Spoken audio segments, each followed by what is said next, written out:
It is time to get out of pocket. I'm your host, Michael Davis, right now, live on Boom Broadcast, and we have to wish you happy Halloween. I am in my pumpkin shirt, and I'm sure somebody might be coming in a costume a little later on. We got podcast underscore Smitty, talk about Thursday night football, talk about Crown Jewel for WWE, and we also might have a guy who's probably not wearing a costume. He might be wearing a jersey. He might be wearing some World Series merch. We got the host of Dugout Debrief. He dropped his episode today, but he's a busy guy. So he had to pre-record his episode before Game 5 last night. And so this will be his first ever recorded reaction to the LA Dodgers winning the World Series. So we had to get our very own Dugout Debrief host and resident LA Dodgers fan, diehard, Chris Deluca here in the show. A little later on today, we also got to talk about this. Okay, and if you guys are joining us for the first time live on the Boom Broadcasting YouTube channel, I want to say this is why we do lives. This is why we do lives, okay? So you guys can comment, engage with us, interact with us, tell us what you want to talk about. And yes, we'll do some Crown Jewel predictions and see if Cody or Gunther is going to walk away victorious. But NBA season's here, guys. It started last week. We have to cover it, and we have to cover this news. Apparently, Giannis Antetokounmpo.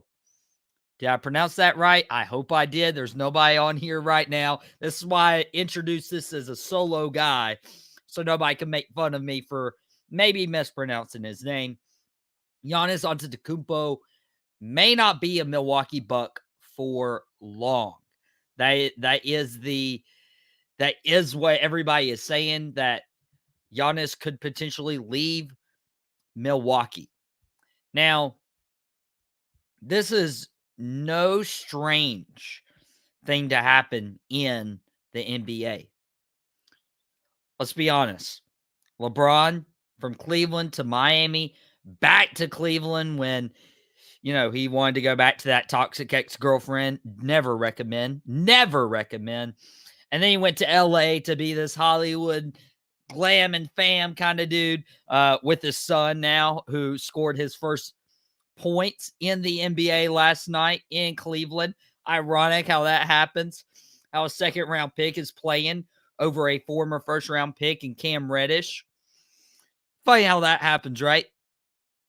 But Kevin Durant leaving OKC for Golden State, then leaving Golden State for Brooklyn, leaving Brooklyn for Phoenix.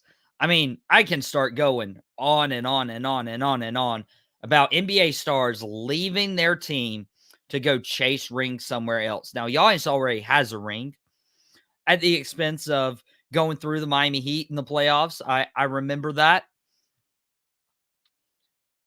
But this just feels off to me. It feels really, really odd. The Milwaukee Bucks don't have necessarily a terrible team. Yeah, they're 1-3 right now, but so are the Philadelphia 76ers.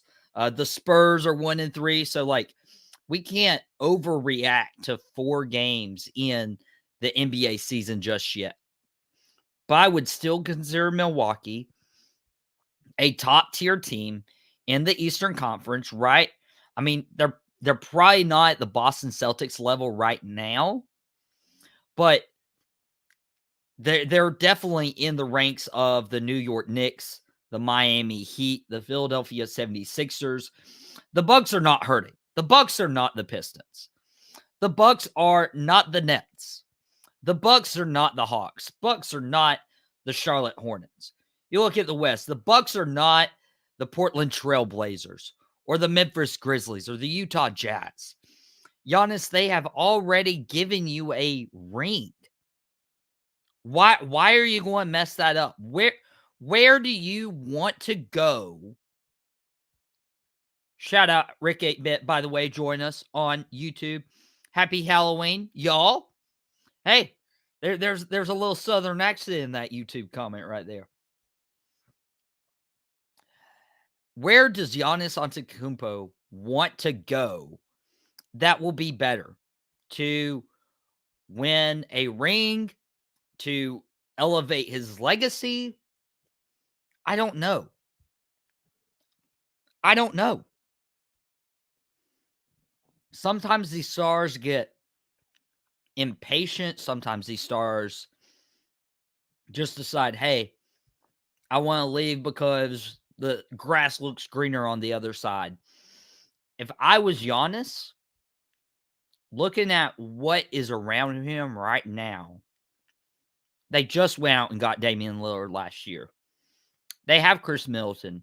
Brook Lopez, he's getting up there in age. You could obviously trade him. They got Gary Trent Jr., who's very, very serviceable at the 2. I would stay.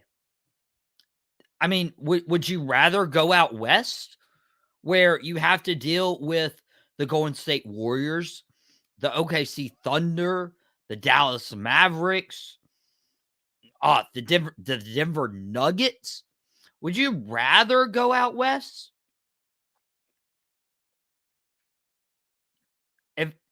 If I'm Giannis, I stay put in Milwaukee. Now, we have a treat right here because podcast _ Smitty, QuickHits host, was supposed to join me for some NFL talk. He's supposed to join me for some Crown Jewel talk, but we have a treat. He is in the studio just a couple minutes early for you. So, you know what? I want to hear his response. I want to hear his thoughts on Giannis potentially wanting out and not being a Milwaukee Buck anymore. So, without further ado, I have the host of Quick Hits, who drops his second episode of the week, tomorrow at 9 a.m. Now on Tuesdays and Fridays. I got shit.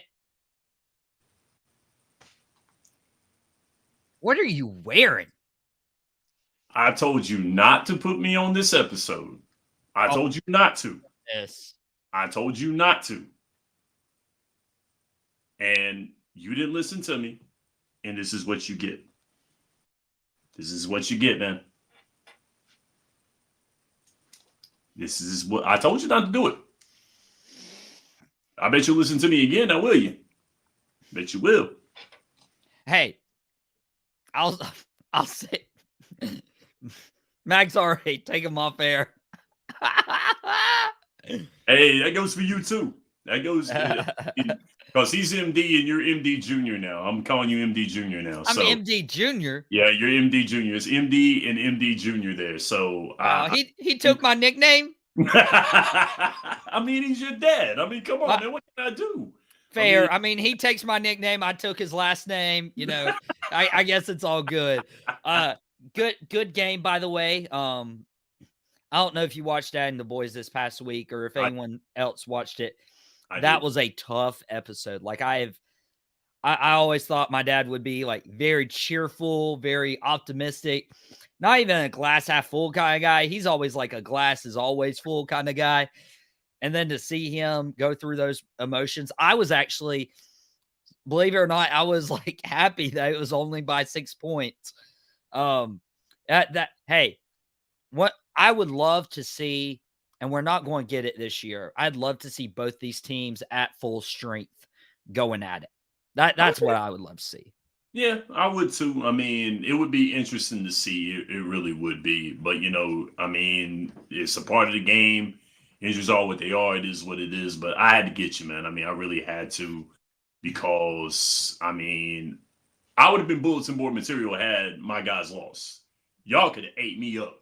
I've been talking all year.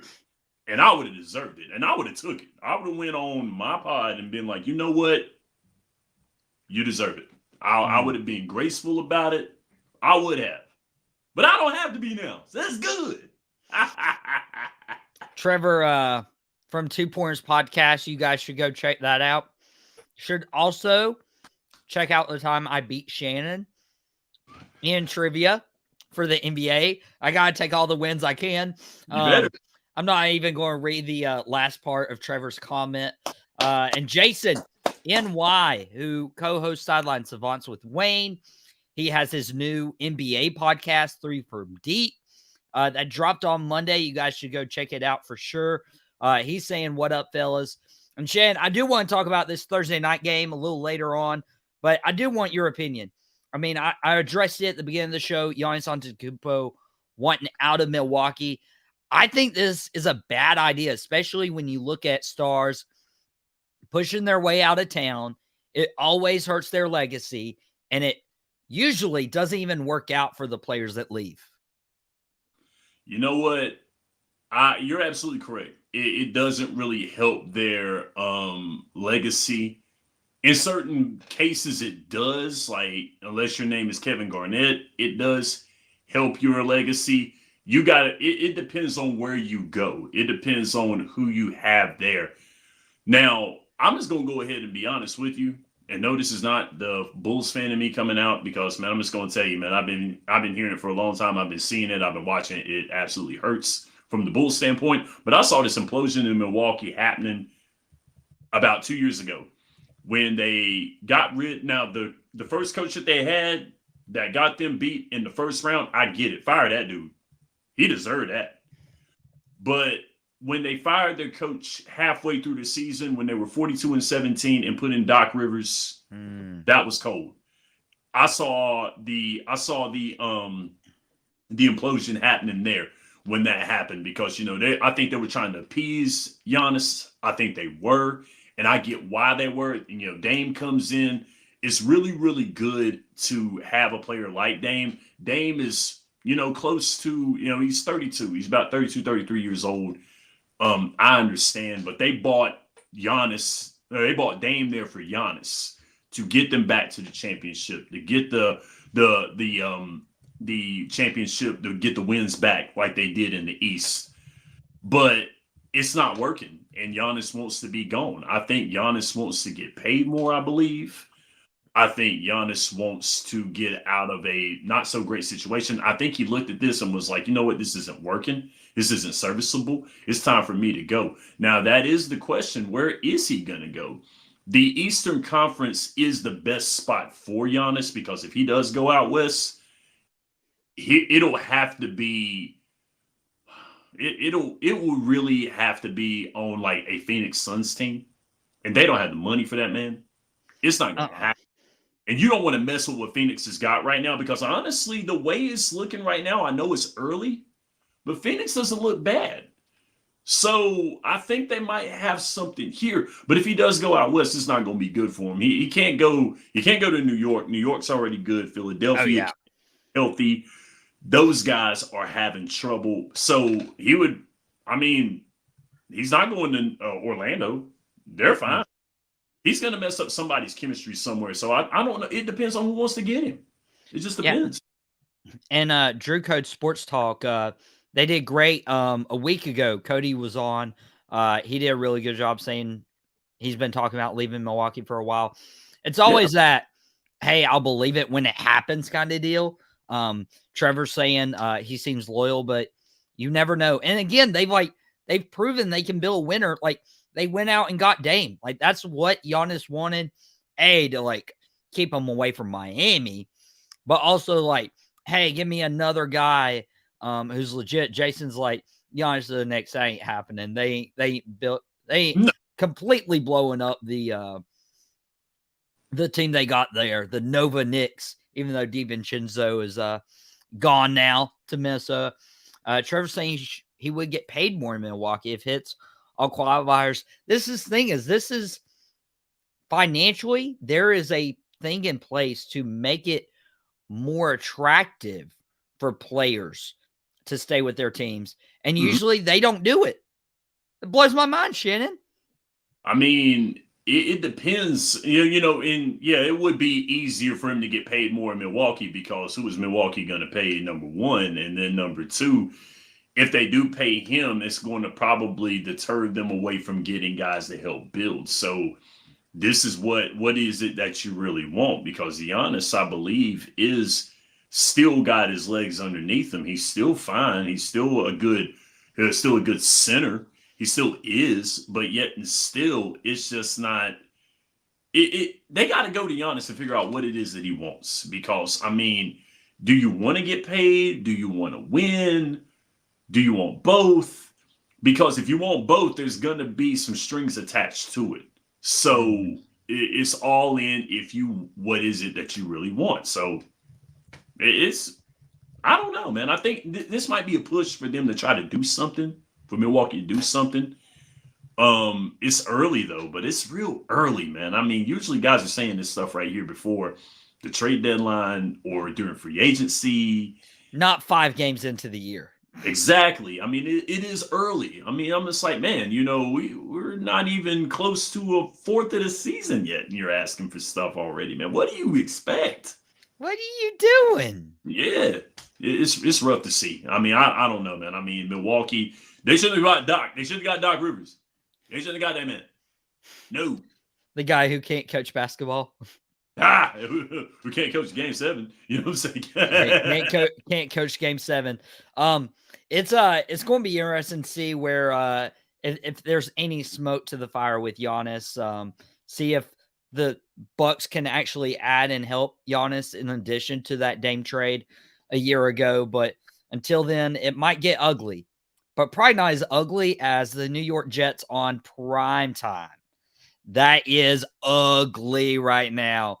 I mean, it's Halloween. You're just hoping that the Jets can come dressed up as a good football team to play the Houston Texans.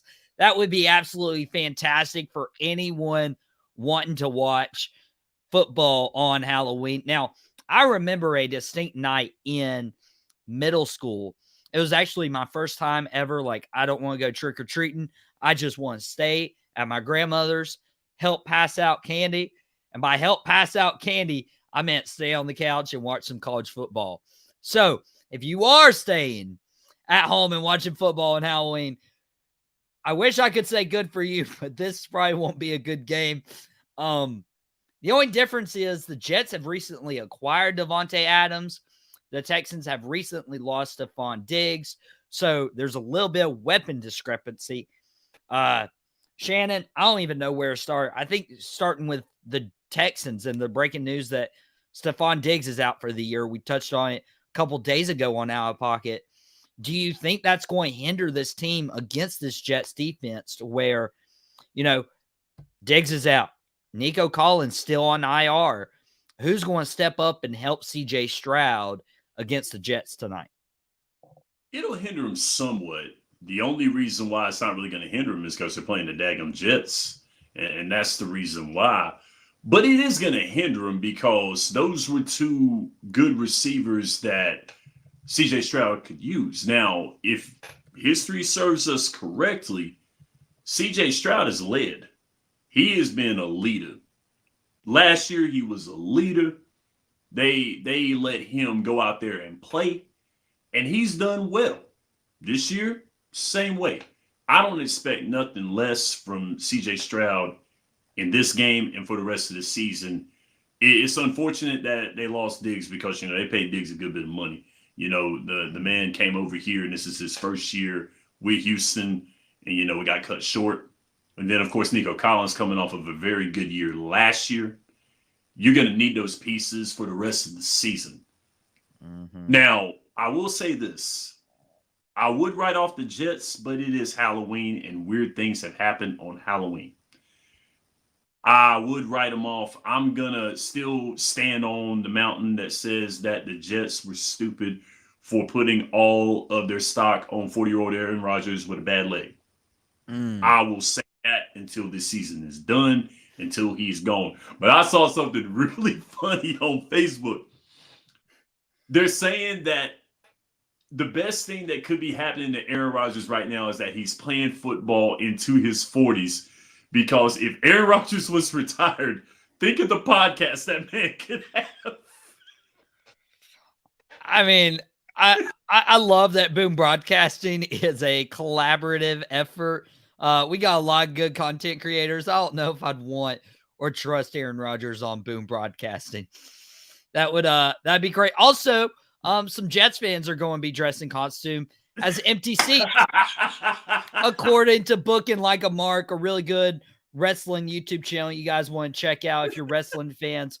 We'll talk a little bit of wrestling here as well, here near the top of the hour to, before we get Chris Deluca, the Dugout Debrief host, in, talk about that Dodgers big Game 5 win, series clinching win to beat the Yankees in the World Series. Won the World Series last year as my Texas Rangers. One of my Texas teams doing great, and I'm happy for Chris. If it wasn't the Rangers, I mean, Chris was going to be happy. He's doing a baseball podcast. Mike, not so happy. He does a lot with the Nightcaps. Jason, not so happy. He co-hosts Sideline Savants. He does 3 from Deep. But yeah, those Jets fans, empty seats as a costume.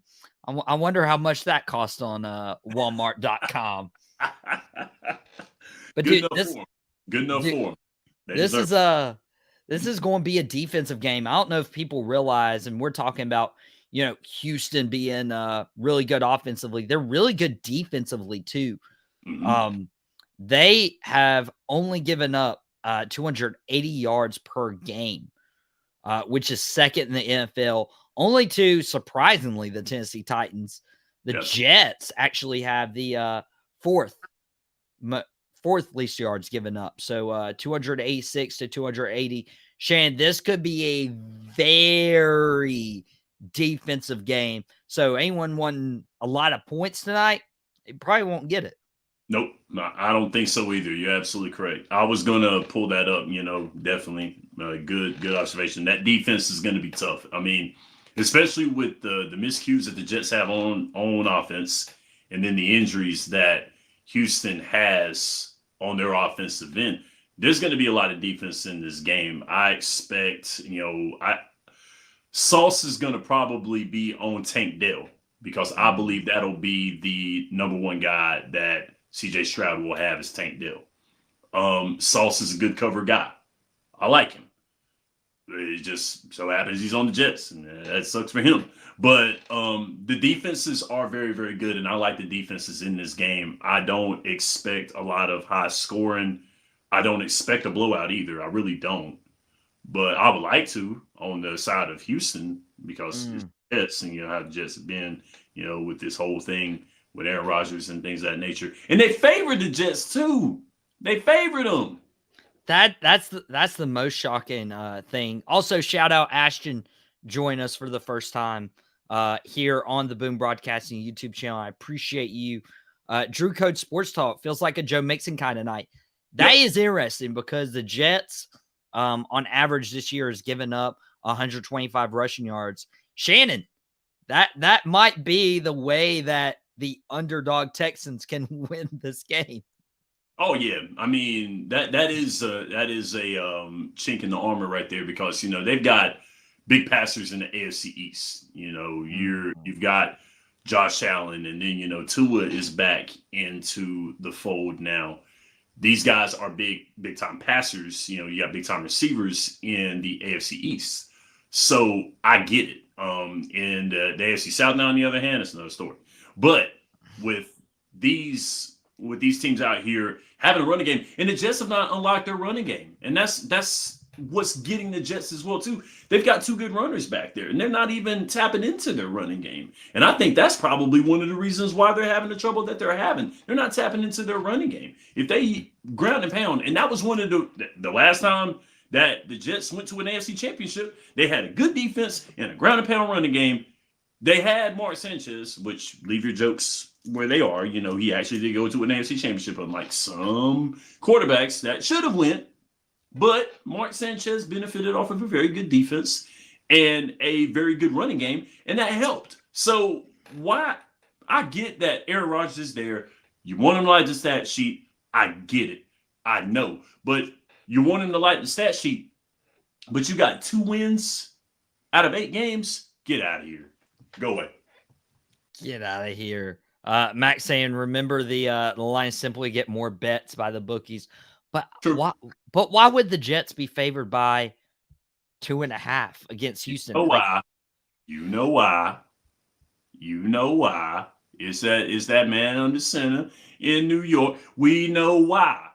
Everybody knows why. Why you think they're on a Thursday night game right now and at 2-6? Dude, too many primetime games for the Jets this year. Let's be honest. There you go. I mean, for real, this is business, and I get it, it's business. But please help me to understand how in the world a 2-6 squad is going to do this. Yeah, that man under center is the reason why, and the NFL's getting paid off that. Good for them. But yet, still, it's going to be a garbage football game. I hope more than anything, I hope Houston runs it down their throats. I hope Houston gets them. I really do. I hope and it's a convincing win on top of that. And then they just got to go look at themselves on Monday morning, wondering what we going to do. What are we going to do? Max saying the house always wins, including in AEW. The House of Black always wins. Yep. Another thing we can't look past, Alan Lazard put on IR. Yeah. Dude, that Davante Adams trade looks even more impactful and significant for the Jets after Aaron Rodgers basically loses his, second best friend, Alan Lazard, now that Davante's in town. Understandable. And yeah, it does. I mean, which it did make sense from the get-go. We all knew it was going to happen. We saw it, when Davante Adams out of nowhere doesn't have a hamstring injury anymore after getting traded, but he had it when he was in Vegas. In the words of Jason Clinzo, it's a miracle. So it's a miracle. Shout out NY right there. It was so funny, like Davante Adams walking into the shot right as he gets traded with Aaron Rodgers on the Pat McAfee show, and I'm just like, all right, I see how this worked. It sells itself, man. The story sells itself. I'm a headline guy. If you've watched Quick Hits, I'm a headline guy. I'm a sucker for headline. I'm a sucker for storyline. That's why I tell people you need to be friends with a wrestling fan, because that's what we do. We love storyline. We love headlines. It's what we do. It's the suspense. It's the selling of everything. So that's what it was. It was a selling point. It worked well, and the NFL profited from it, and good for them. It's so funny you bring that up. I talked to Chad, a guy who runs Cube Creative here locally in the county, and me and him were talking, and he was talking about his old wrestling fandom. I'm like, hey, people love stories. It's a good time. Drew Code Sports Talk, Thursday Night Football benefits the home team. Defensive opponent teams struggle defensively. That is true.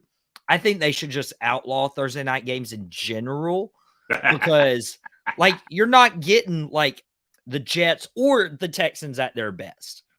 Now, Grant, Stephon Diggs, Nico Collins, Alan Lazard was not going to be able to play this Sunday, but you need these guys on a full week's of rest. If not full week, then at least 6 days, Monday to a Sunday.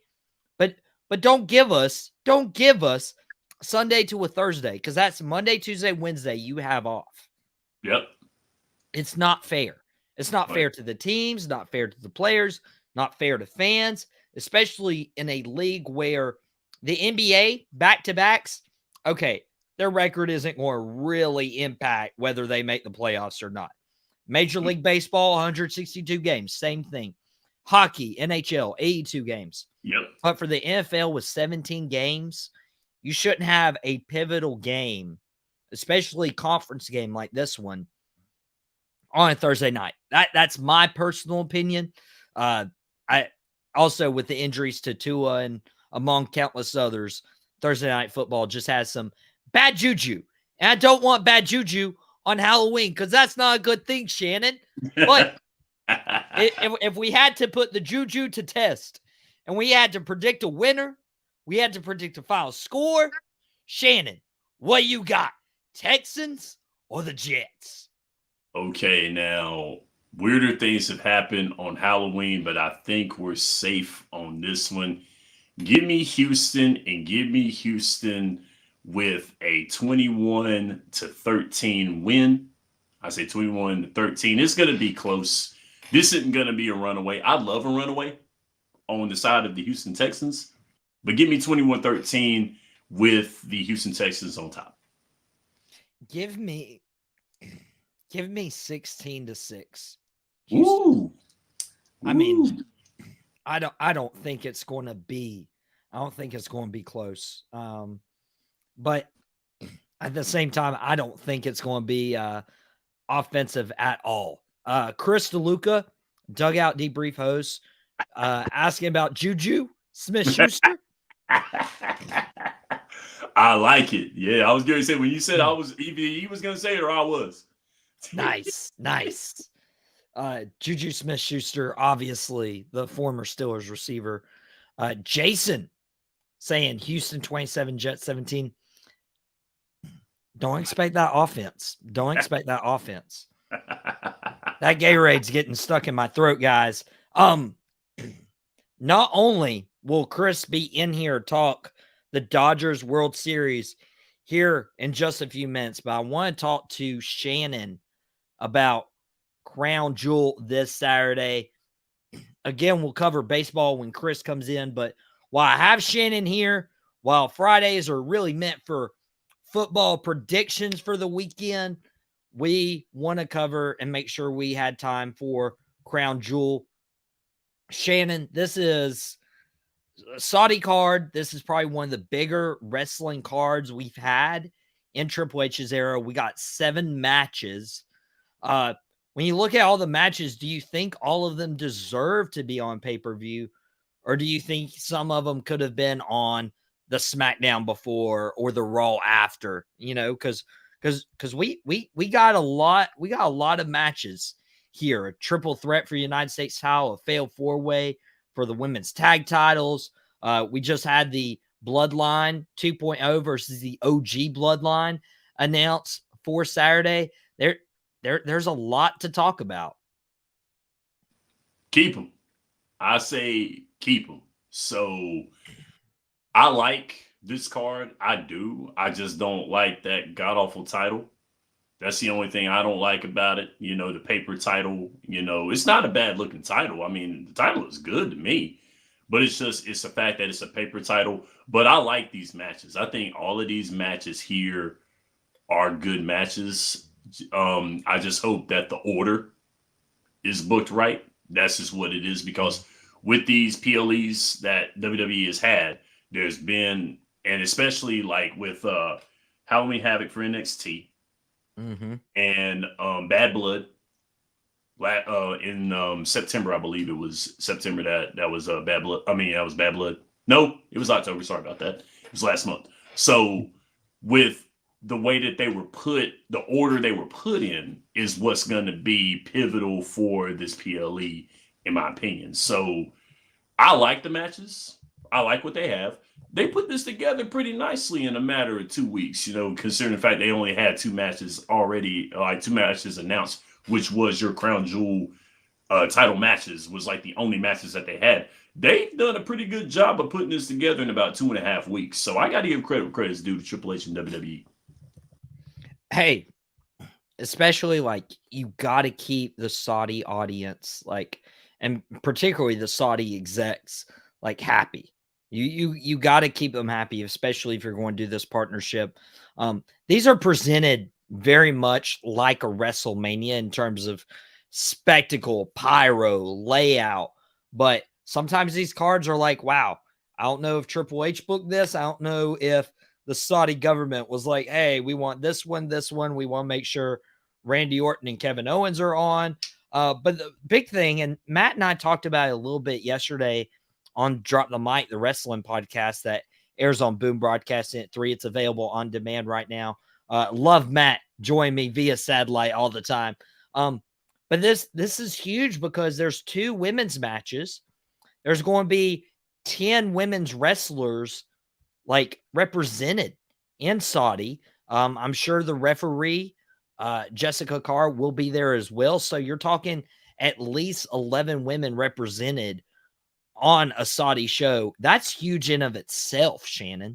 Oh yeah, definitely. So that just shows the progression. And I know that Mouthing Off of Mike is going to be smiling watching this, because he is a big proponent of women's wrestling, as he should be, because women's wrestling has been so much better over the past, I would probably say in the past 10 years, the women's wrestling has been amazing, and it's only getting better, in my opinion. So I like it, and the fact that they're doing this, yeah, in Saudi Arabia of all places, with their religious beliefs and how they feel, which is to each his own. I get it, but the fact that this is being allowed, that this is being done, I like it. This is progressive and it's good. So yes, keep it going. Keep it going. I like it. So we'll have 2 women's matches. Jade Cargill and Bianca Belair defend the tag titles in a fatal 4-way tag. So eight different women's wrestlers vying for that. I think that's an easy win for Cargill and Belair, but I don't know so much Liv Morgan, Nia Jax, who comes out with that one. There's going to be some antics inside of it. I think Tiffany Stratton's going to get involved. That's going to be something that's going to be happening. So once again, watch that ramp. So you better watch the ramp, and if you don't, you'll miss something. So because she's made inklings of doing this in the past 2 PLEs, and it's thrown off the match, which not in a bad way, but just like added an element to it, which is good because the way that it looks for Liv Morgan, she's gonna need all the help she can get with Nia Jax. It's a whole lot of women. And Mac Haskin, does Liv own enough clothing? Now, if you guys missed it, Shannon gave his advice to Dirty Dom, or how Liv says Daddy Dom. I don't think he listened. Good enough for him. You know what? He deserves it. Good enough for him. You know what? Whatever happens to him, whatever happens, it happens. I mean, it's what I get for giving advice. That's fine. He's young and dumb. Young and dumb. Hey, always take Podcast Smitty's advice, except when it comes to sports teams. Then you don't have to. Then you don't have to. Hey, I'll just say this, okay? You did come on with the 49ers toboggan and the 49ers hoodie, acting like it's not 70 degrees on Halloween day. But I don't remember where you were when Duke came back down 20-0 to beat the UNC Tar Heels earlier this year. I didn't hear from you for like 2 weeks. Yeah, man. I mean, I understand, but once again, college basketball is coming up. I've been seeing Cooper Flag and Cooper Flag and Cooper Flag, and that's all I've been hearing. I ain't heard anybody else, so all I got to say is make sure he wears the right sneakers when he comes to Chapel Hill. Someone there, and I'm not going to say who, did not do that, and the game was lost, and it was the wagon fell off. So make sure a whole squad is there and not just one man. Well, it looks like there's a whole squad for Duke this year. It looks stacked. Flag, Newpel, Evans. It's looking pretty good. I'm enjoying it. I'm going to enjoy it. Caleb Foster coming into his own. But we'll have plenty of time to talk college basketball. When it comes to Liv Nia, there's our prediction. But Gunther Cody, how do you see that one playing out? Oh man, this is going to be interesting. It could go either way, and I would not be hurt because these are 2 champions that I like. I love Gunther in the heel championship, and he is doing wonderful as a heel, doing great as a champion. Cody, the face champion. And Cody, everyone loves Cody. He's embraced the Cody crybabies. He even said it himself. I like what Cody is doing right now.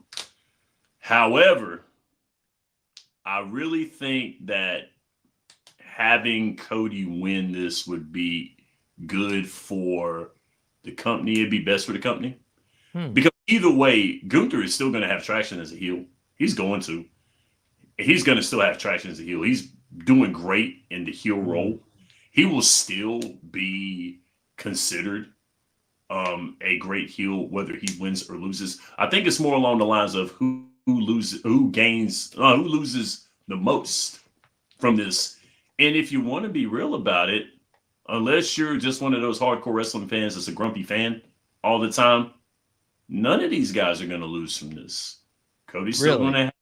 They won't. Cody's still going to have the traction as a face as a face champion. He's still going to. And Gunther's still going to have the traction as a heel champion. So either way, handing over a title that's really not going to mean much is not going to kill either of them. And I get it. I get why they're doing this now. Unless you're one of those fans that loves wrestling but hates it at the same time, you're not going to benefit from this. But from those who actually look at the storyline and look at what wrestling embodies, what's wrong with having a dream match? That's fair. You're the first person who's like brought up like, hey, they'll be fine, because that was my concern of making any of these guys look weak. But and me too. That could that could happen. I feel like Gunther, much like Mark, is crowned champion of champions and enters into a feud with Braun Breaker. Huh. I wonder if I don't know. I feel like Braun Breaker needs to stay with the Intercontinental title. Shane, you like that? I think I do. I really think I do because, okay, so once again, you and I had this discussion about 2 years ago. The Intercontinental Championship has gotten back to the point of you're next. And it's only a matter of time before Gunther and Braun Breaker step into a ring that is not NXT and for a prestigious title. So it's only a matter of time. So looking at that, now, who will Braun lose the title to? Or will he be like the Ultimate Warrior and win both titles? Will he do that? Which I don't think that would bode well for Gunther if that did happen, because you don't want to put the Intercontinental Championship on the guy and have him hold it for a continuous reign of more than 1 year, beat out the Honky Tonk Man, and then he lose the World Heavyweight title that he won to a guy that's going to be a double champion. That would kick him right in the teeth. And I don't think that's fair. However, I like what they're stirring up, because it's only going to be a matter of time before Gunther and Braun Breaker get back in there. It's only going to be a matter of time. Yeah, it's only a matter of time till Chris joins us from Dugout Debrief. Our resident LA Dodgers fan has to update the World Series banner that hangs behind him for the Dugout Debrief now. So congrats. He'll be in just a second. Max saying Gunther in unclean finish makes most sense. Maybe Kevin Owens interferes and helps out with that. That's what's going to be. It'll be unclean. It won't be a clean victory. None of these champions are going to lose clean. I don't think so. None of these champions are going to lose clean.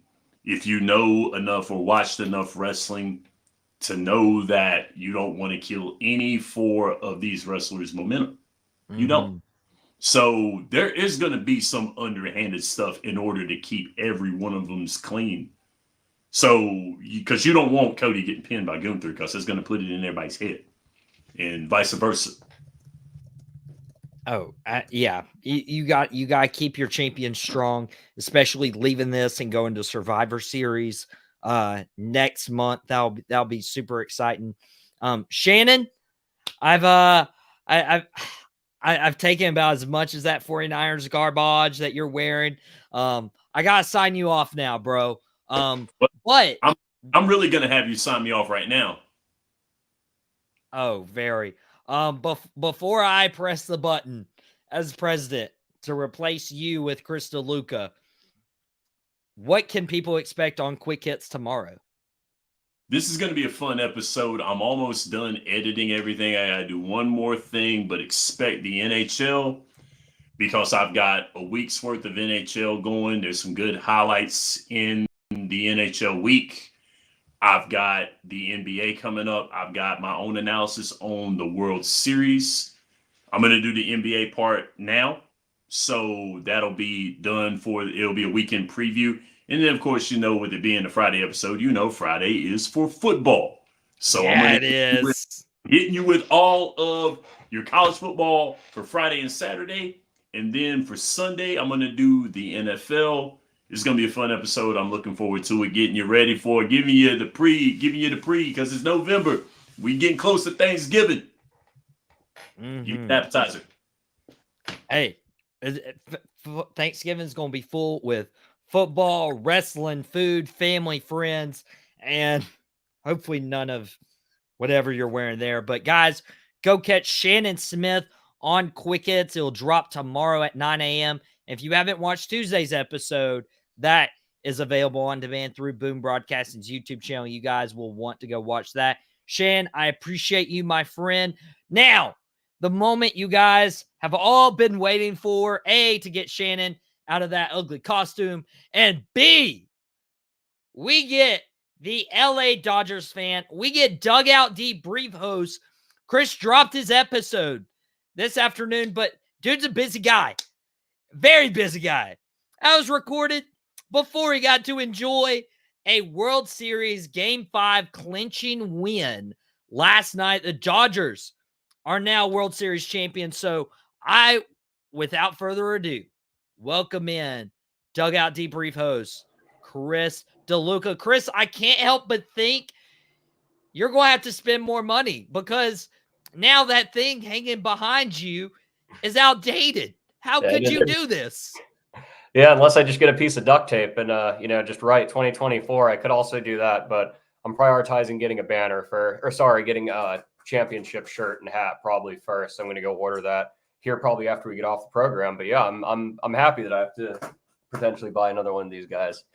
Now that's great that you mentioned that. I do want to, send you a Fanatics link that you guys can use to get your new World Series merchandise for the LA Dodgers. If you're watching us for the first time on Boom Broadcasting, we appreciate you. We talk sports on Out Pocket. We talk baseball on Dugout Debrief. We talk wrestling on Drop the Mic.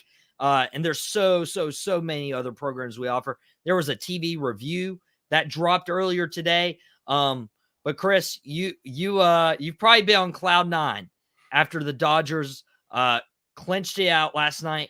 What was your initial reaction? Because you guys were down early in that game last night.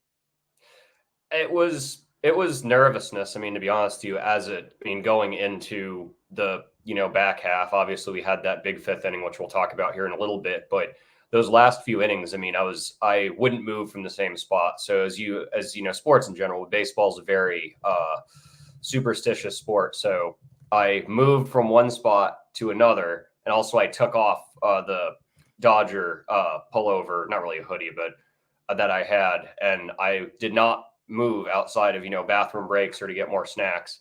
So maybe that was the reason, probably not. But overall, I was over the moon.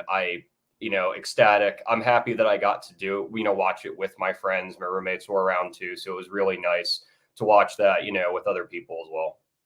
Dude, that is that's awesome. You talk about the superstitious side of you.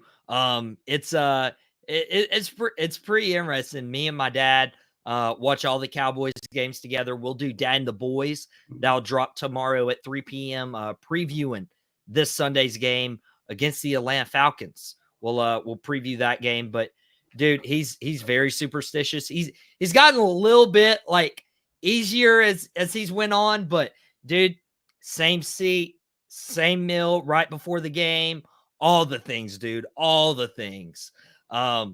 He's superstitious, and he's like, hey, if it helps, it helps, and Shannon, he was just on here.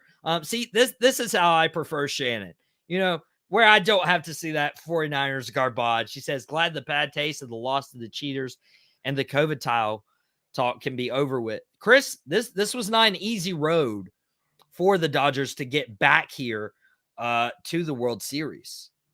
Yeah, there's a lot to it. And both World Series that we had, I'm not even going to get into the whole 2020 talk because, rest in peace to people calling it a Mickey Mouse World Series. That was officially ended. And I actually have a couple friends of mine who are legitimately angry that they can't make that argument to me. We're actually mad about it.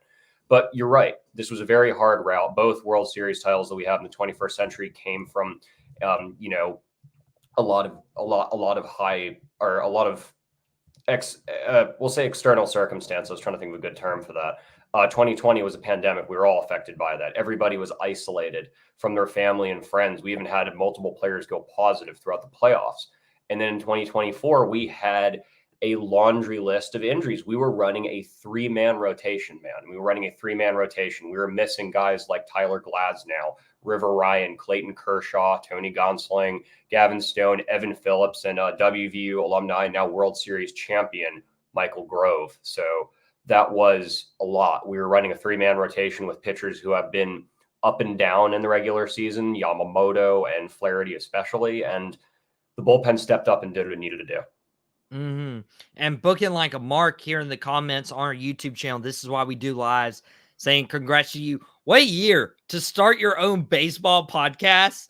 Now, I mean, I hope that doesn't continue. I hope the Rangers win next year and we start trading off these We'll World just Series take turns right every here. year. We'll take turns. I'm okay with that.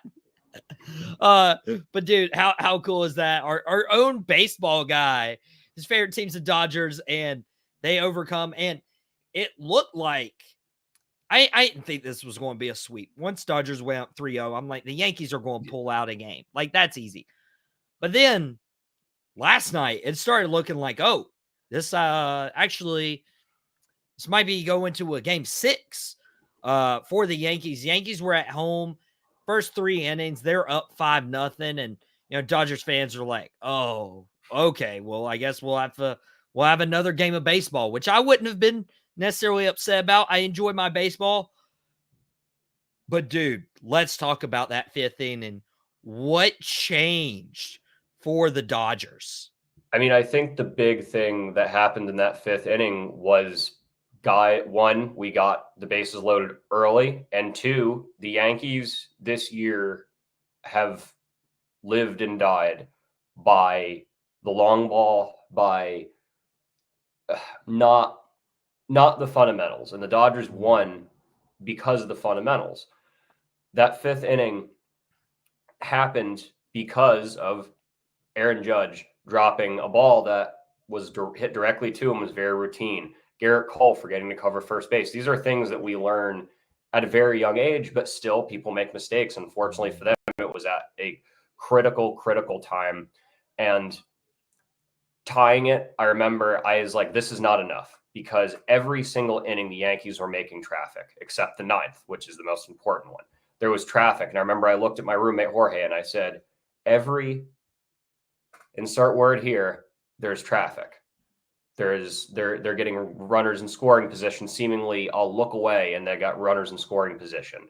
And we managed to stop that in the 9th, but I was hoping we would have taken the lead in the 5th, but it didn't end up mattering, So Yeah, and I'm glad you mentioned Aaron Judge. Aaron Judge obviously probably had his better game last night.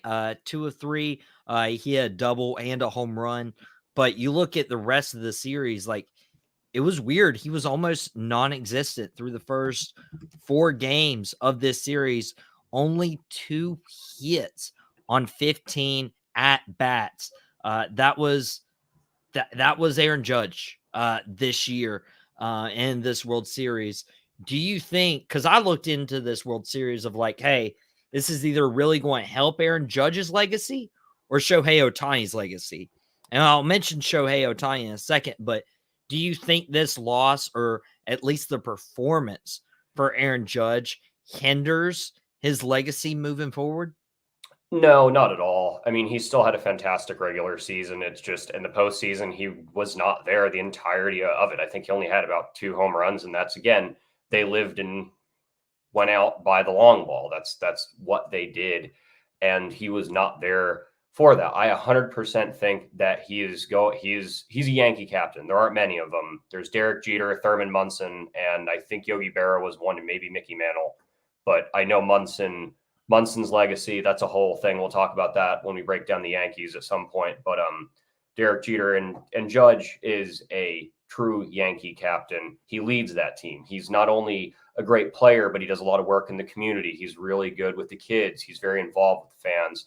And I think he's a fantastic player and a fantastic role model. And I think that he's still their best player by a mile. Depending on if they sign Juan Soto long-term, which is another thing in the future, that plays a factor, but I would say that he's still their best player when you combine his locker room and off the field personality as well.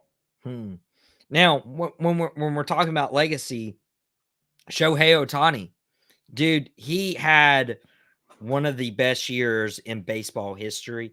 He had one of the greatest games in baseball history to get his 50 home run, 50 stolen base. I don't love how the Dodgers did the salary. Feels very cheaty. But I won't go into that. I'll let you enjoy your day. But dude, he's a phenomenal player, and this could really help Shohei Ohtani and his legacy now that he has won a World Series. Yeah, no, I mean, I definitely think that it does. I don't think Reggie Jackson was a captain. I don't think he was, but anyway, with Ohtani, he's fantastic. He is absolutely fantastic. And his World Series was not actually the best. It wasn't very Shohei-esque, so to speak. I mean, he only recorded just 2 hits in the last 5 games. So not the best, but the other guys stepped up.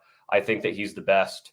I think he's the best currently, and I think he's going to basically be the best ever, especially when you're talking about how competitive everything is now. People say, oh, Babe Ruth is the best ever, or even Ken Griffey Jr. is in the argument. And I think that they were both fantastic in their time. But due to how competitive everything is now, the 50 for 50, when the average pitch speed is in the upper 90s and it's breaking that much, a fastball's breaking that much, is just beyond incredible.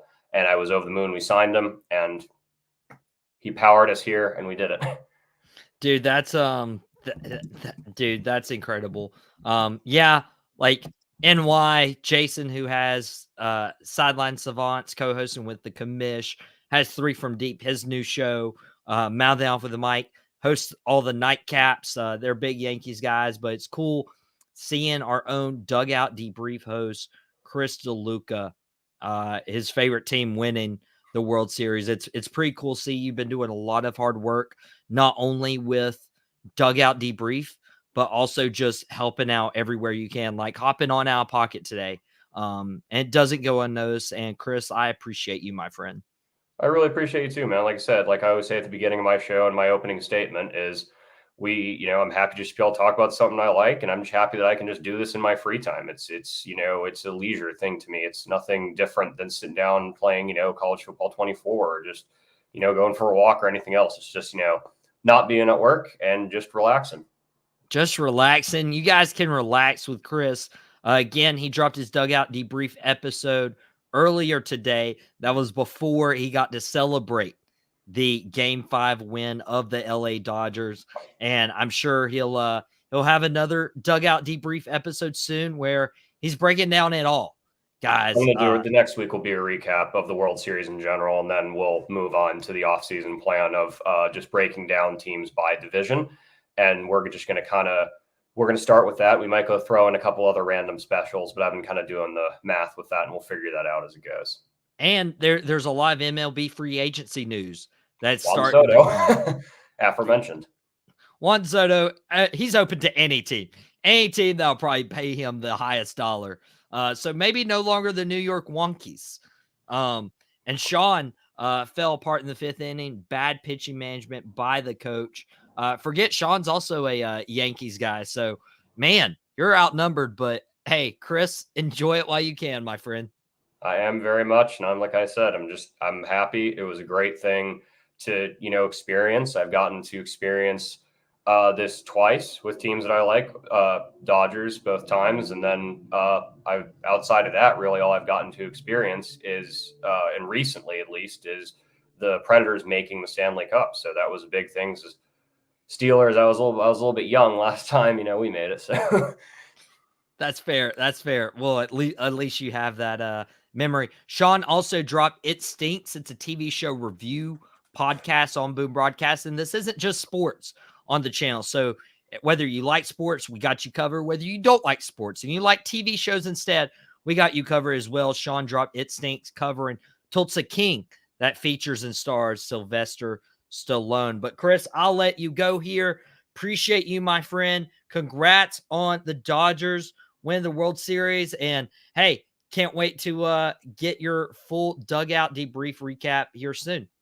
Can't wait for the regulars. Can't wait for spring training here. I'm looking forward to next season. And thanks again for having me on. Let's go Dodgers. No problem. Appreciate you, my friend.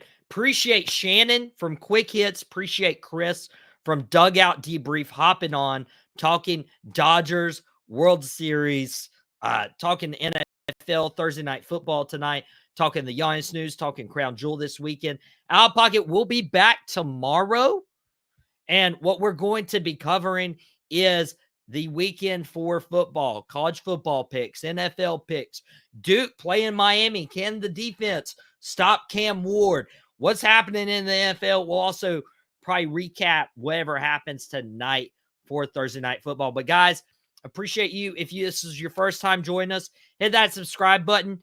Catch all these shows. Say hey in the comments. Let us know. We want to shout you out, and we appreciate you guys taking time out of your day to just be entertained and enjoy talking about whatever these podcasts are about.